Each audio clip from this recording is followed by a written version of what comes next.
L'édito politique avec Arlette Chabot que l'on reçoit ce matin. Bonjour Arlette. Bonjour Arlette.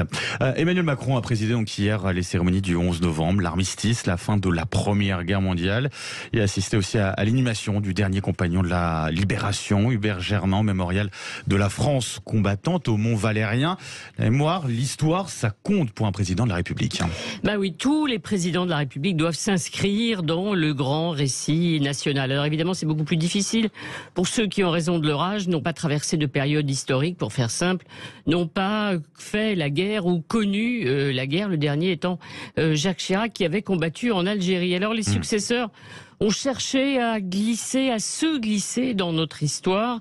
Nicolas Sarkozy avait inventé les rites. Le jour de son investiture, il avait rendu hommage au jeune résistant communiste Guy Môquet, fusillé à 17 ans et souhaitant que sa dernière lettre soit lue dans toutes les écoles de France. Nicolas Sarkozy se rendait chaque année en pèlerinage sur le plateau des Glières, au lieu de la résistance. Ensuite, François Hollande, dès 2014, a été accusé d'utiliser, d'instrumentaliser les commémorations du centenaire de la Première Guerre mondiale. Quant à Emmanuel Macron, il est sans doute celui qui en fait le plus. Vous vous souvenez, la première image, le Louvre, ex-palais royal, choisi pour sa première intervention présidentielle, l'itinérance mémorielle en 2018, tous les rendez-vous historiques respectés, souhaités, auxquels on ajoute ses hommages personnels à Georges Clemenceau, qui est l'un de ceux qui l'inspirent le plus, et puis aussi l'ambition réconcilier les mémoires.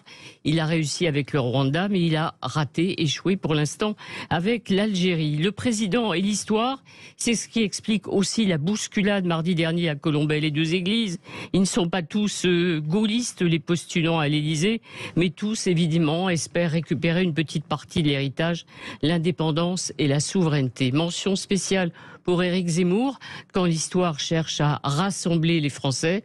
Lui, il l'utilise pour cliver, en grattant sur les plaies, bien entendu, Pétain ou l'affaire Dreyfus. Bien sûr, ça c'est du côté des politiques. Et alors, l'histoire, les références historiques, jouent-elles un rôle, cette fois-ci, dans le choix des électeurs ? Alors, on sait que l'histoire est une passion française, bien évidemment.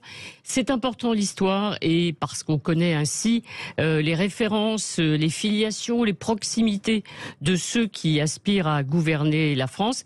Mais espérons quand même que la campagne présidentielle de 2022, on est au 21e siècle, ne fera pas que se consacrer au passé, mais regardera plutôt les sujets d'avenir, les défis, climat, bien sûr, le contrôle des géants du numérique, par exemple, dont on parle peu.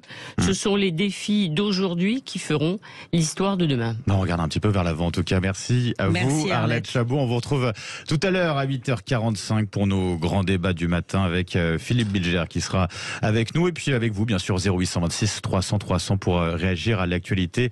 N'hésitez pas à vous appeler tout de suite, dès à présent, ces actes qui vous accueillent.